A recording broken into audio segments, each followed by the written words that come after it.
تعالی نن هغه ورځ راوستله، هغه بختوره ورځ راوستله. زه په دې باندې د دې دواړو فریقینو هم ډېر زیات مشکور یم، د جرګې د ممبرانو هم ډېر زیات مشکور یم چې هغوی دا مشکل آسان کړو او د دې حل یې راوایستلو.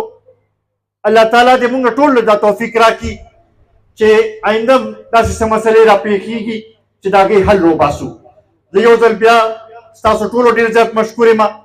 خصوصا زه په دې موقع باندې د ډي ایس پي صاحب او د هغوی د عملې ډېر زیات شکریه ادا کوم چې هغوی هم په دې کې یو ډېر مثبت کردار ادا کو او دا یو سلسله چې ده دا سر ته ورسېده. زه د هغوی هم ډېر زیات مشکور یم، ستاسو ټولو هم ډېر زیات مشکور یم. ډېره مهرباني، ډېره مننه. قدر تحصیل نه، د سنځو یونین کونسل نه او د مختلف نور یونین کونسل نه راغلي مشرانو، ځوانانو، السلام علیکم. زه ټولو کې اول خو تاسو ټولو ته دلته په شیرپو ته په راتګ باندې هرکلی ویم او ستاسو شکریه م ادا کوم چې په دې کار خیر کې تاسو مونږ سره شریک شوئ. زه د جرګې کوم ممبران چې وو، طارق خان، مفتی حمیدالله جان صاحب، محمد نعیم خان، احمد جان خان، عرفان خان او احمد علي خان ډېر زیات مشکور یم چې هغوی راپاڅېدل او په دې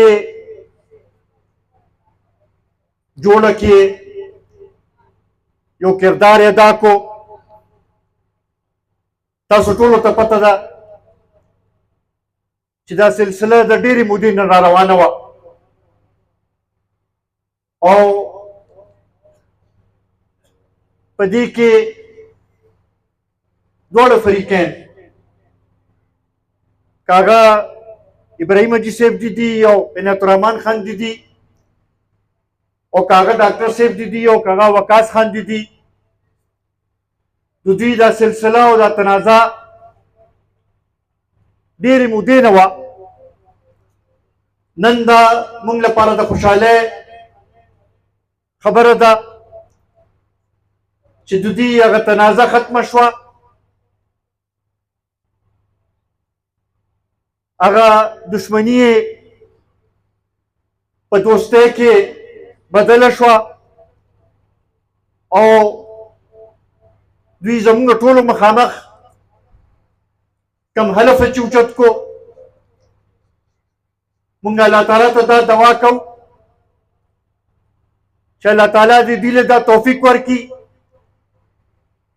چې خپل په هغې حلف باندې قایم پاتې شي او ورسره دا هم زه تمه لرم تاسو نه هم او د دې جرګې ممبرانو نه هم چې تاسو ټول به په دې کې کردار ادا کوئ چې نور هم داسې کوم ځای کې تنازع وي، دشمنۍ وي، په هغې کې به کردار ادا کوو مشترکه طور باندې او کوشش به دا کوو چې داسې کمې مسلې وي چې هغه ختمې شي.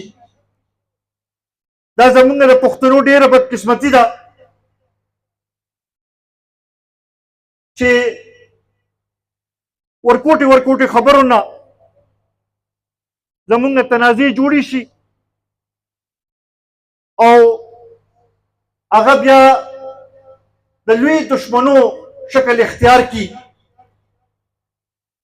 مونږ ته زموږ مذهب هم دا تعلیم راکوي چې مسلمان ته پکار دی چې هغه که د دوو کسانو په منځ کې تنازع نو هغې کې یو د ثالث کردار ادا کړي. دغه شانتې پکار دا ده چې موږ راپاسو دا کردار ادا کړو. زه د جرګې ممبرانو یو ځل بیا شکریه ادا کوم.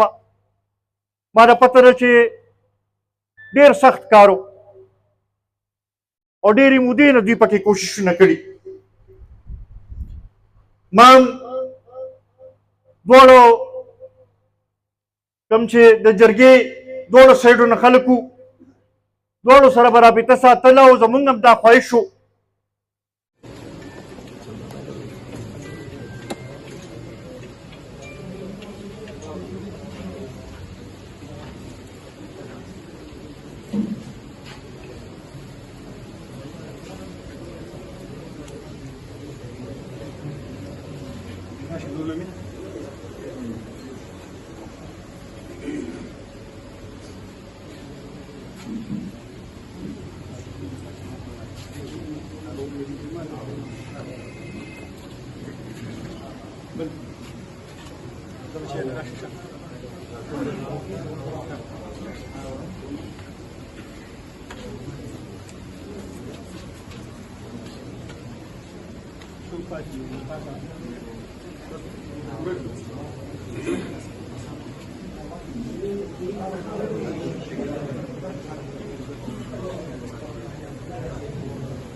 ټول باغ وګړي درازه